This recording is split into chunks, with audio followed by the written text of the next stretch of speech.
everyone, I'm Derek. Welcome to There Will Be Cars. On this channel, I review new vehicles that manufacturers send me, and I bring you my driving impressions. So there will be crossovers, there will be trucks, there will be SUVs, and of course, there will be cars. This week, I'm with an SUV you might have heard about hitting the market again after a 25-year absence. That's the 2021 Ford Bronco.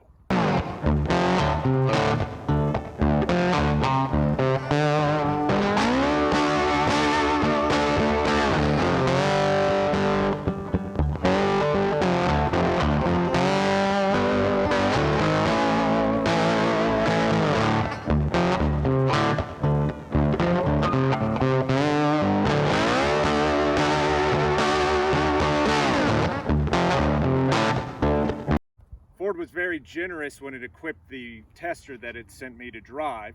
So this is the 4-door model with the hardtop and the Badlands trim level. This particular Bronco has equipment packages like the mid package, the high package, the Lux package, and the one that I'm sure you're most excited about, the Sasquatch package.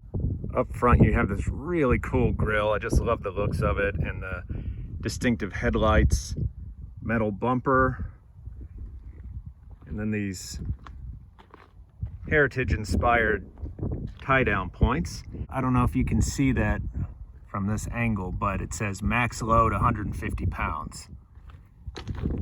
And this cool Badlands Sasquatch badge.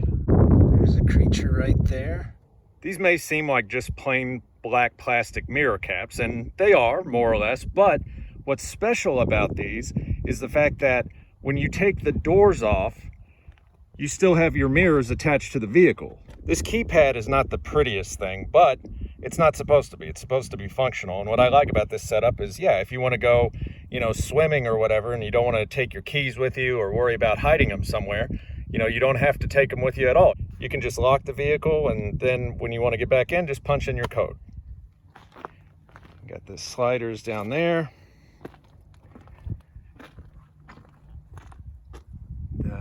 Hardtop package there.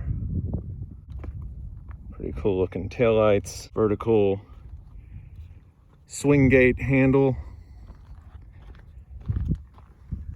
Then your towing connections there. Awesome Bronco badge. The outside is the best place to highlight some of the features of the Sasquatch package because that's where the bulk of the hardware is. So highlights of that package include 35-inch tires.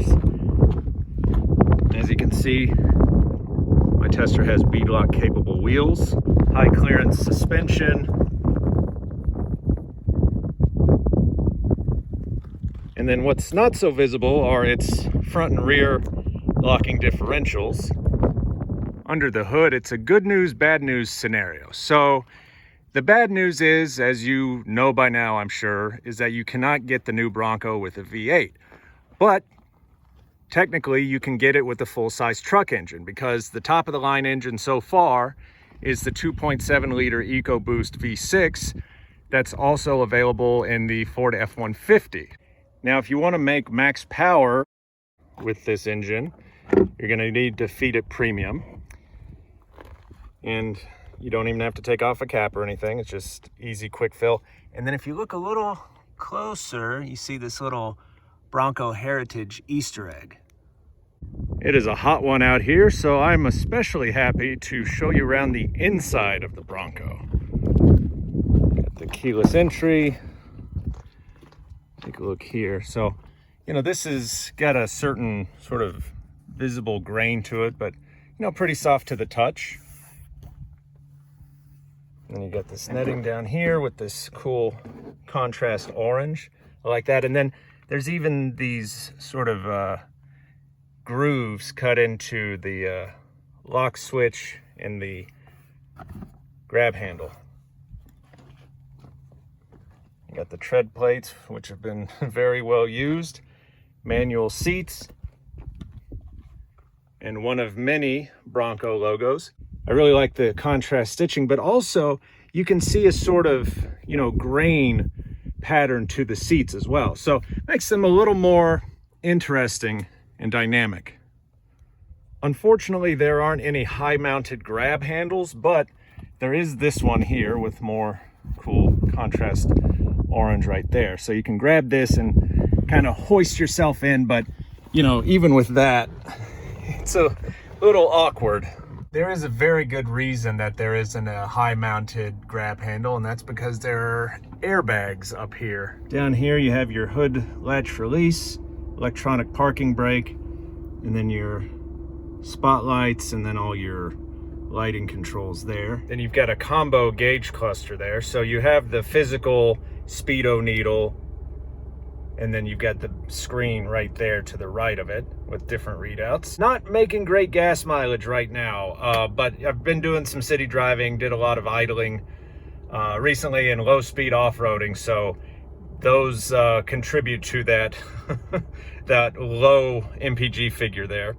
Then on the wheel itself, you've got adaptive cruise control controls, and then the volume controls. And I'm still getting used to these soft touch buttons. Another Bronco logo, of course. Why miss that opportunity? And then infotainment functions right here.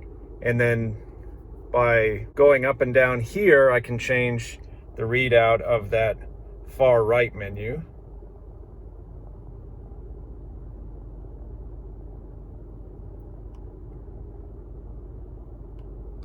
And this button allows me to change the category of readout. This is really cool right here. So right now on level ground, but you know, you can see the status of your lockers and all that. Go back. Of course, get your angles here.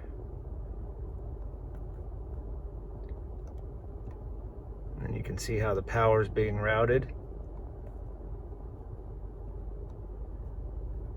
And perhaps most importantly, your tire pressures.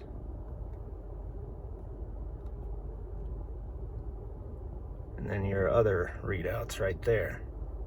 One difference that I noticed between the Bronco and the Jeep Wrangler almost immediately is just the feeling in the front seat. Because in the Wranglers I've driven, I just felt so close to the top of the windshield. But in this, I feel like there's more space in front of me. As you can see, my tester has the sound insulation on the removable hardtop panels. And removing these is very much like removing the Freedom panels in a Jeep Wrangler. You know, turn this out, flip this down to unlock it. The only difference was these were a little harder at first to remove because of the way these inboard pins for these front panels lock into place. Now, one thing about riding with these front panels off, at least, was I thought, you know, at 50 to 60 miles an hour, you know, I would have to kind of crack the windows, but I didn't. Right here, you got a bank of upfitter switches. So if you wanted to connect like an air compressor or auxiliary lighting, you can, and you got the built-in switches for it. Right here, you got a whole bank of off-road tools. So stay bar disconnect, front locker, rear locker, trail turn assist, traction control. And then you got this nice massive center screen, which you may recognize from the 2021 Ford F-150. In fact, if you want to see that in action in the F-150, check out my video here on the There Will Be Cars channel. What I found very impressive about my Bronco test vehicle is all of these driver assistance features. Adaptive cruise control, lane keeping, pre-collision, cross-traffic alert, all sorts of safety nets there. Then you can go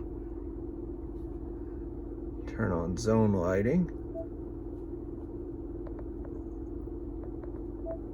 So if you're camping out, you know, you need a little more illumination than what you're getting from the lanterns, or you don't want to turn on your flashlight or fish your phone out of your pocket to turn on the flashlight for that, you can use the Bronco as a major light source. And right here, you can change what this tile on the right shows and just swipe through. So if you want to see what's playing, status of your zone lighting, various other readouts, you can do that too.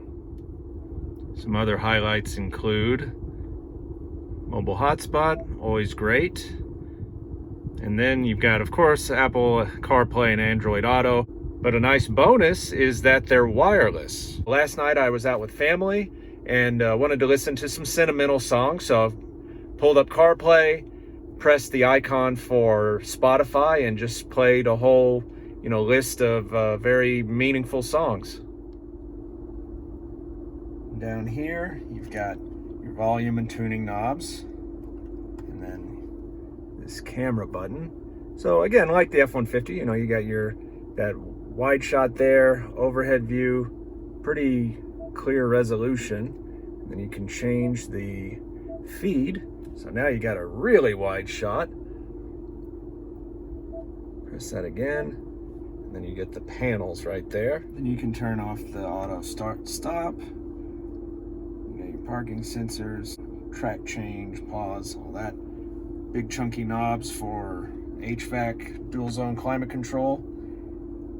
Defroster, fan split, and then heated steering wheel, heated front seats, very nice. And then of course it's so dusty out here, I've got it on recirc, and I like this toggle switch for the fan speed. It's the right size and it's very easy and intuitive to use. Got another couple of charging options there. And then if you don't want to, you don't even have to use a cord because it's got a wireless charging pad. Then you got this cool plaque there, just in case you didn't know who built this. There's another Bronco logo on the big chunky shifter for the 10-speed automatic. Couple of cup holders there, definitely need those in this kind of heat. And this right here is your off-road command center. It's the dial for the GOAT modes. You got your transfer case settings, and then this button engages the trail control and the trail 1 pedal drive settings. So this, you just twist it to bring up the GOAT mode that you need. And those will come up on the screen right there. So right now it's a normal, twist it to the right, eco, slippery, and of course it changes the transfer case and other settings depending on which mode you engage. Turn it again, go to the mud rut setting. Another turn. There's sand. And what's cool is, not only does it have the different icons, but it has different color lighting for the gauge cluster there in the middle. Keep turning, go to Baja.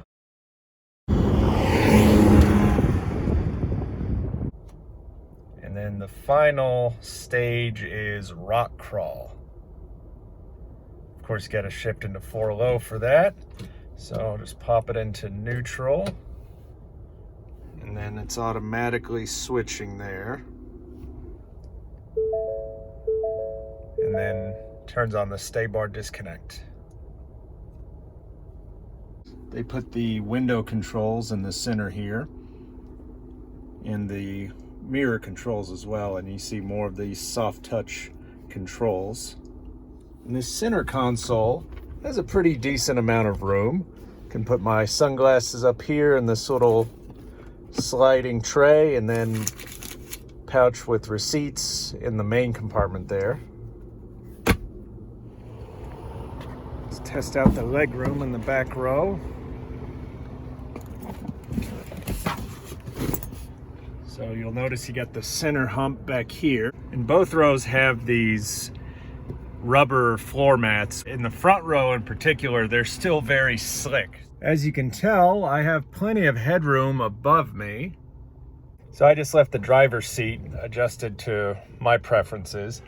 And as you can see, legroom is a little tight, but I don't feel uncomfortable like this. My knees aren't brushing, but there's not a whole ton of space in front of them. So I was driving around with family one evening, and my fiance was sitting in the back row, and she was a little disappointed to find out that this center section doesn't contain any cup holders. So that was a bit of a surprise. And then there's some charging options as well, and of course, center mounted window controls. Back here you can see there's a matching full-size spare wheel and tire. Let's take a look here.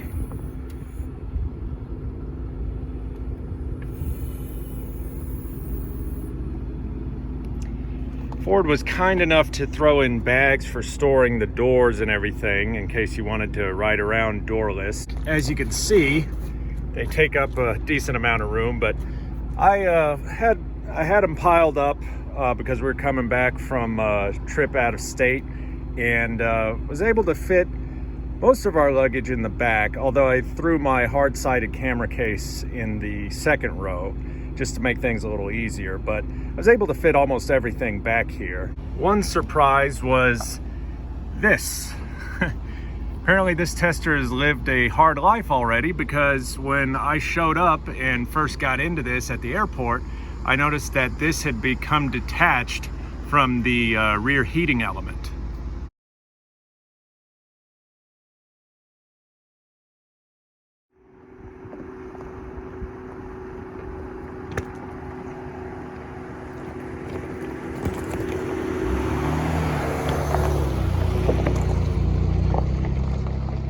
I've been poking around out here and I found this rocky stretch of terrain that I'd been on before. So what I'm going to do now is throw the Bronco into its rock crawl mode and show you the various settings that come online when you put it into that mode. And then I'm going to head downhill. Right now I just have it in its regular drive setting, but by going down here, put it into neutral so that I can engage 4 low. But what I'm going to do, instead of just going straight to that, is I'm going to turn this goat mode dial until I get to the rock mode, all the way on the other end. All right, shifting into 4 low, traction controls off, sway bar disconnect. It automatically does that in rock crawl mode, but if you want to override that, you can just hit this button right here. But for the sake of this, just keep it on, and then it'll automatically reconnect at over 20 miles an hour. And as you can see, it engages the rear locker, but you can just fire up the front one too with the push of a button like that. But again, I'll just keep it like it was when I put it into the rock crawl mode.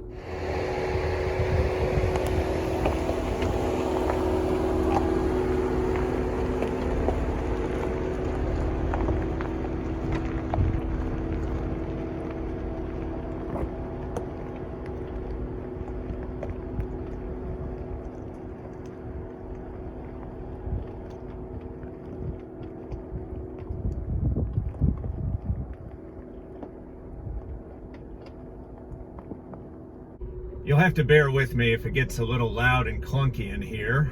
It's definitely not a smooth path down.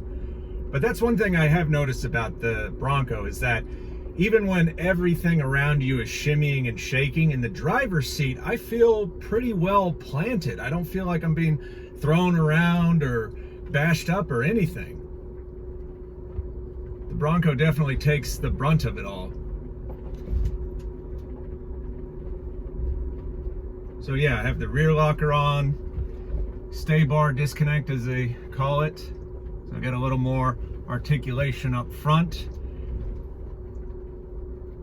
And with the ride height of this Bronco, with the Sasquatch package and these massive tires, I mean, you can go over stuff like this very confidently. And then those tie down points up front not only look cool, and they're not only a heritage inspired touch, but they give you a better idea of the vehicle's extremities. And for most of that, I just kept my foot off the brake. You know, it did a great job by itself, just kind of tiptoeing through all that. And then here is a kind of ridge in the middle, but again, you know, this has so much ground clearance that I'm not worried about it at all.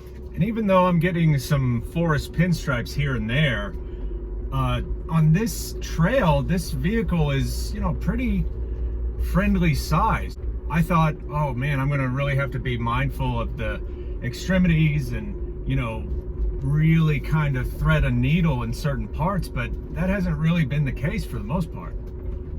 Now I'm gonna go up the same stretch, but in the opposite direction, so it's a little bit uphill. But this time around, I wanna show you just how cool this front mounted camera is. Big screens are in these days, and you know, they're flashy, they're cool to look at, but you know what I really like about this is you've got not only a clear view of what's in front of you, which is especially helpful if you're going over terrain that you've never been to before, but you have such a large view of it. So let's watch the feed as I go over this.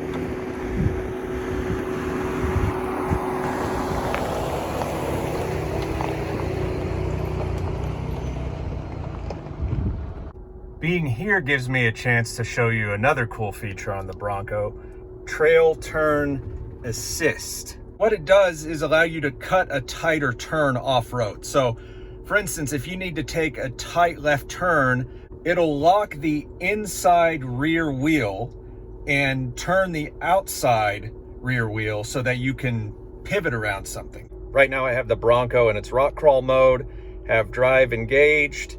It's in 4 low, it's got the rear locker on and the stay bar disconnect activated. So now I'll just hit this button and you'll notice it turns the rear locker off for obvious reasons. Still got the stay bar disconnect activated, but yeah, so no lockers engaged. This will allow the system to do what it needs to do.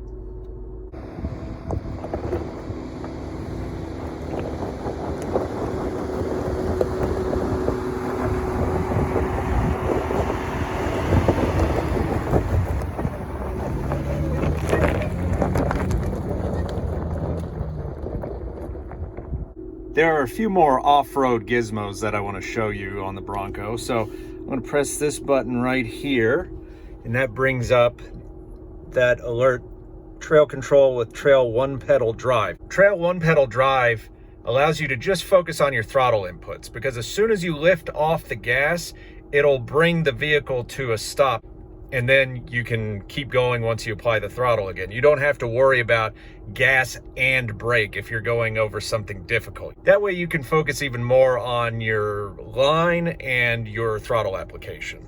I just have a gradual incline in front of me, but still gives me a chance to use the feature. So I'm going to press this center button down here in the goat mode selector.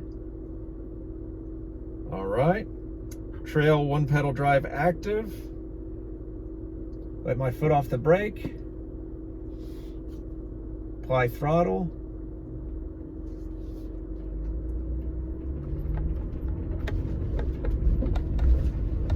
And then let off. Keeps it steady. Another way to go off-road is to use trail control and to set the speed that you want to go, let's say in this case, downhill. So I just use the cruise control set buttons to increase or decrease the speed. So right now it's at 1.5, 2, let's see what the max is. All right, max is out at 10, but you can take it as low as 1 mile an hour. All right, back in rock crawl mode, rear locker engaged, stay bar disconnect engaged. What I'm gonna do for the way down is engage the trail control, so the sort of off-road cruise control. And I'm just gonna keep it at 1 mile an hour, just let it do its thing.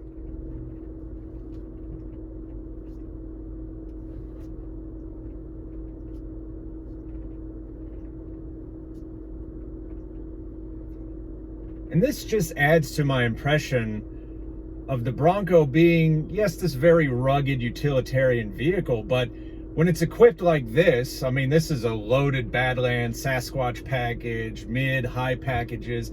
I mean, this is surprisingly luxurious. You picture something that's very rough and rugged, but you know, there's so many parts about this, whether it's the equipment or in this case the off-road technologies and software advantages, that you know, you don't feel like this is a no-frills vehicle. Yes, it's very capable, but it's also very convenient. The Bronco doesn't break a sweat over this, but by using this feature, you don't have to either. It's got plenty of ground clearance, plenty of tire, that's for sure. And with this, you don't even have to, you know, all you do is basically steer and work your left thumb. Feel it powering over that. Encountered a little bit of resistance, just takes a couple of seconds. Keys in, gets you rolling again. So I've shown you what the Bronco is like off-road, but now let's see what it's like on-road. One thing that stuck out to me about this more than once is it's got a pretty decent turning radius. Like, I haven't felt like it's a bear to park or maneuver through parking lots. And, you know, it's even more nimble in a sense because you have all these different camera angles. So it's pretty much idiot-proof when it comes to parking. How's the acceleration?